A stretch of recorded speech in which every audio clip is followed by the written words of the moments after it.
pessoal, pronto para mais uma aula? Então vem comigo. Hoje nós vamos falar das angiospermas.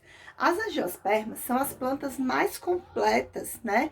Mais complexas que existem na natureza. Por quê? Porque elas têm todos os componentes que uma planta tem. Nós vimos que tem as plantas mais simples, né? Até chegar então nas mais completas, que tem a raiz, que tem o caule, que tem as folhas, que tem as flores. Então, de fato, é uma planta muito completa. E para a gente poder começar a falar sobre as angiospermas, nós vamos dividir ela em partes. Então, agora nós vamos falar da raiz e do caule. Para que serve a raiz, né? O que é a raiz? A raiz é exatamente o órgão da planta que fica no subterrâneo, que fica por baixo da terra. Para que ela serve? Ela serve para dar sustentação para a planta, ela serve para dar fixação, né, para a planta, para deixar a planta bem fixa ao solo, e ela também serve para quê? Para retirar do solo a água que a planta precisa, os nutrientes que a água precisa e fazer circular também o gás oxigênio que vai ser utilizado então na respiração celular das plantas. A raiz, ela é composta por algumas zonas, vamos dizer assim, por algumas partes. Então, a primeira parte, a primeira zona de uma raiz é o que a gente chama de coifa. É exatamente uma camada de células mortas, né? Que estão bem na base da raiz, para quê? Para que a raiz possa ir perfurando o solo, para poder retirar, né, tudo que ela precisa e poder dar sustentabilidade e dar fixação à planta.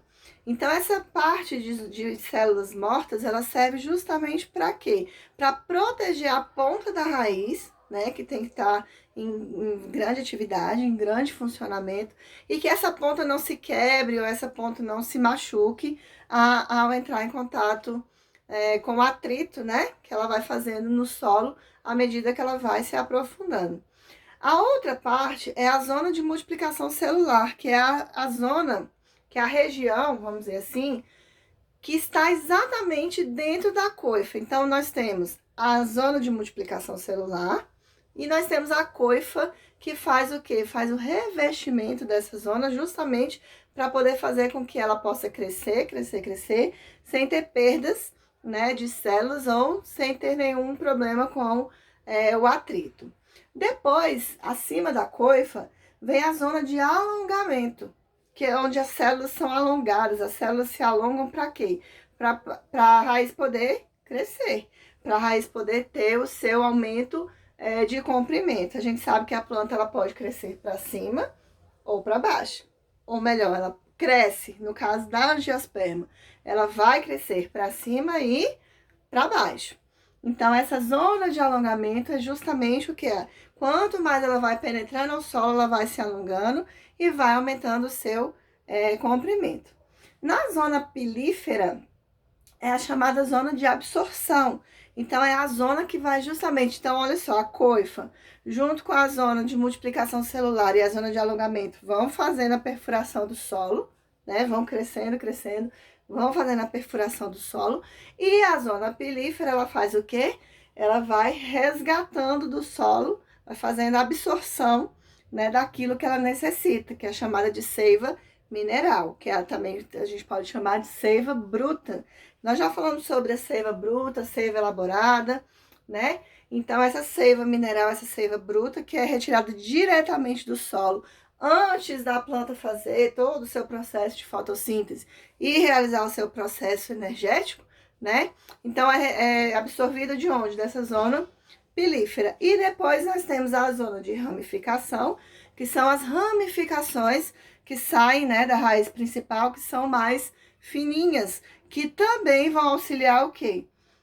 Vão auxiliar no suporte da planta, vão auxiliar na fixação da planta e vão auxiliar também na absorção daquilo que a planta precisa, no caso que a gente já falou agora, da seiva mineral.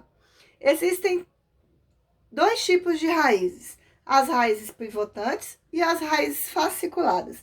A pivotante, também chamada de axial, é constituída por uma raiz principal, uma mais larga, uma mais forte, uma visivelmente diferenciada. É aquela que vai mesmo abrir todo o caminho por debaixo da terra, né? Por debaixo do solo, que aí dela podem sair as raízes menores, né? Chamadas de raízes laterais ou secundárias. Então, as raízes pivotantes são aquelas principais, são aquelas mais largas, são aquelas principais que vão fazer todo o trajeto. Já nas raízes fasciculadas, também chamadas de adventícias, elas são formadas por várias raízes finas, né? Que apresentam aproximadamente o mesmo tamanho. Então, nesse tipo de raiz, primeiro vai ter a principal, né? Que vai ser a pivotante, que vai ser a mais larga. Depois vão ter as raízes mais finas, adjacentes, que podem ser chamadas de raízes fasciculadas. A maioria das raízes, elas são subterrâneas. Ou melhor, a maioria é subterrânea. Mas existem raízes aéreas que ficam acima da superfície, né, do solo, e também existem as raízes aquáticas. Cada uma delas, elas vão se modificar ou vão sendo variadas de acordo com o ambiente em que elas estejam presentes. Então, raízes aquáticas são de plantas aquáticas. Raízes aéreas, elas podem ocorrer em lugares onde tem alagadiços, né, onde tem pântanos, por exemplo, que há uma diferenciação do nível da água. Então, há épocas do ano que a água ela sobe, né? E aí elas então encobrem aquelas raízes, mas também tem épocas do ano que a água baixa, né? Que a maré baixa e faz com que as raízes então fiquem expostas. E aí é o que a gente vai chamar então de raízes aéreas. Já o caule, ele serve para quê? Para manter a planta em pé, né? Ele serve para manter a planta fixa, para manter a planta ali naquele determinado local. E quanto maior o caule, ou seja, quanto mais espesso o caule, maior a planta consegue ser. Por quê? Para poder aguentar todo o peso da planta, de todas as folhas, né? De todos os frutos ou flores que venham a nascer naquela planta. Então, o caule, ele dá suporte à planta e ele que faz o transporte da água. Ele vai ter os tecidos de transporte, que é o xilema e o floema.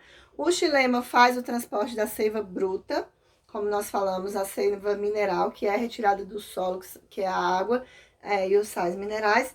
E também tem o transporte o floema, né? O transporte de condução, o tecido de condução, chamado de floema, que vai fazer o quê? Vai fazer o sentido reverso. Então, depois que a planta realiza a fotossíntese nas folhas e depois que a planta já converteu aquela matéria bruta, né, que ela foi retirada, aquela seiva bruta, que foi retirada do solo, aí tem que alimentar todo o resto da planta e aí volta então pelo tecido de condução chamado de floema. O caule, ele tem 3 partes. Ele tem a gema apical, a gema lateral e o nó. A gema apical, também conhecida como meristema apical, é o conjunto de células indiferenciadas, ou seja, não tem diferenciação, localizadas no ápice das plantas. O que é o ápice? A parte de cima. A multiplicação dessas células promove, então, o quê? O comprimento o aumento, o crescimento em comprimento. Ou seja, a planta, ela vai crescer, por quê? Porque existe essa gema apical, essas células que não são diferenciadas, que vão se multiplicando e vão fazendo o crescimento da planta. A gema lateral, que é um conjunto de células indiferenciadas também localizadas na junção entre a folha e o caule. Então, aonde está a folha e aonde vem aquele cabinho, né, que a gente chama de caule, tem ali, então, a chamada gema lateral. E o nó, que é a região do caule onde surgem as folhas. Então, essa região entre o nó e o caule.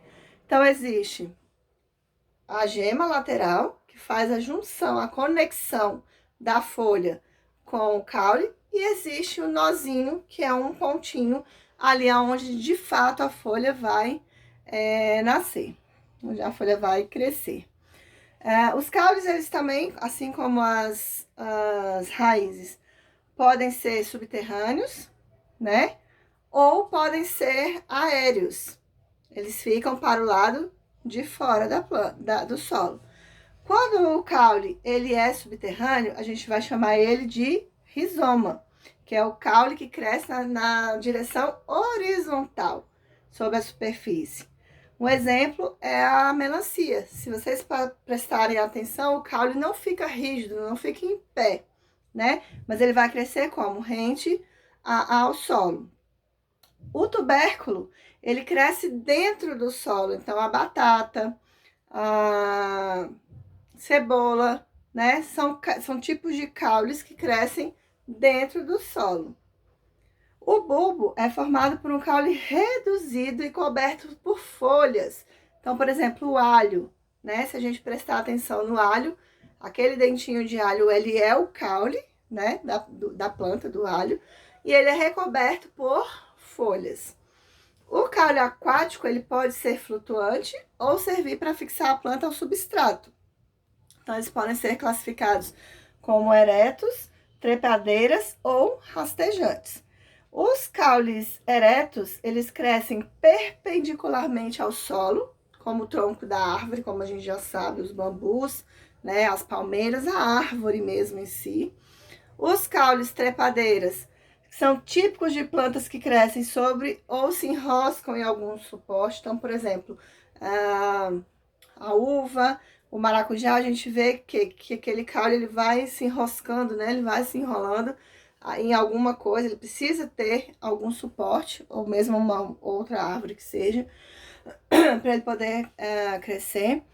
E os caules rastejantes que crescem rente ao solo, fixando-se nele os pontos de raiz. Como eu falei, a melancia, a abóbora, são tipos de caules rastejantes que não conseguem ficar de pé, né? Que não tem a estrutura para ficar de pé, mas eles vão crescendo rentes ao substrato, ao solo. Já as folhas, elas têm como função, né? Na verdade, elas têm 3 funções para a planta. A primeira função é fazer exatamente a fotossíntese, que é o quê? A alimentação da planta. É quando a planta faz o processo químico e transforma aquela seiva bruta em seiva elaborada, né? Ela vai conseguir transformar em glicose, que é o seu principal alimento. Ela vai ser responsável pela respiração da planta, por quê? Porque ela retira o gás carbônico do ambiente e devolve o gás oxigênio para o ambiente, e ela também faz a transpiração da planta. O que seria a transpiração da planta? É quando a planta precisa liberar água. Nós já sabemos que em locais onde tem muita planta, né, por exemplo, numa floresta, chove muito. Por quê?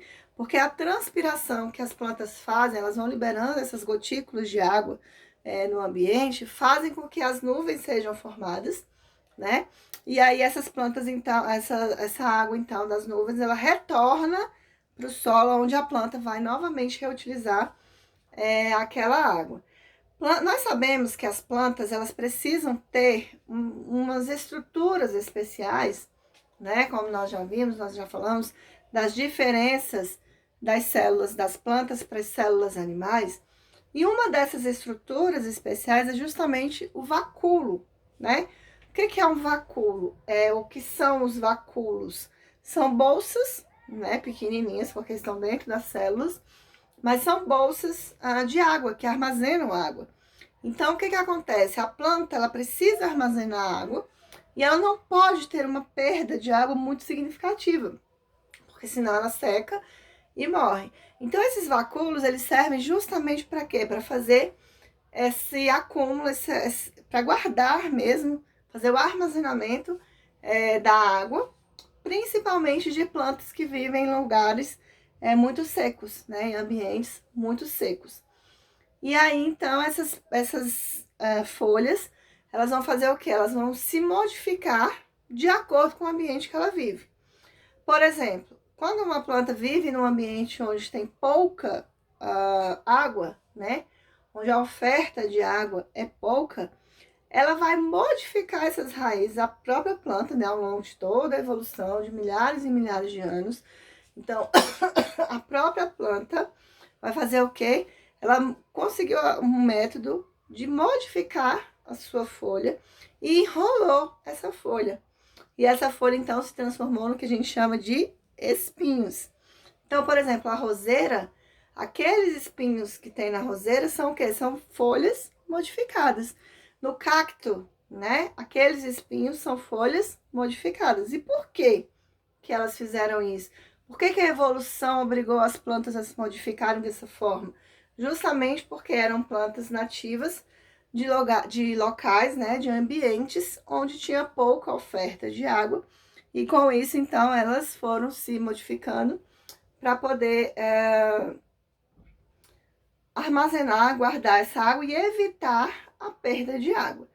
As folhas, elas podem ser, como eu falei, quando elas são modificadas, né?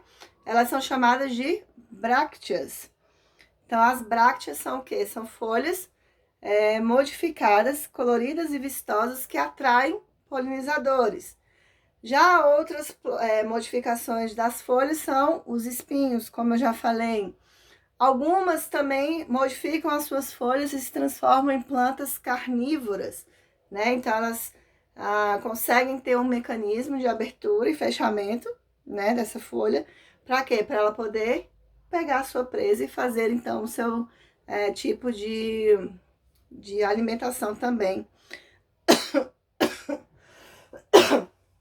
As plantas que fazem esse tipo de alimentação também realizam fotossíntese. Então, elas não se alimentam apenas daqueles insetinhos, né, que foram parar por ali.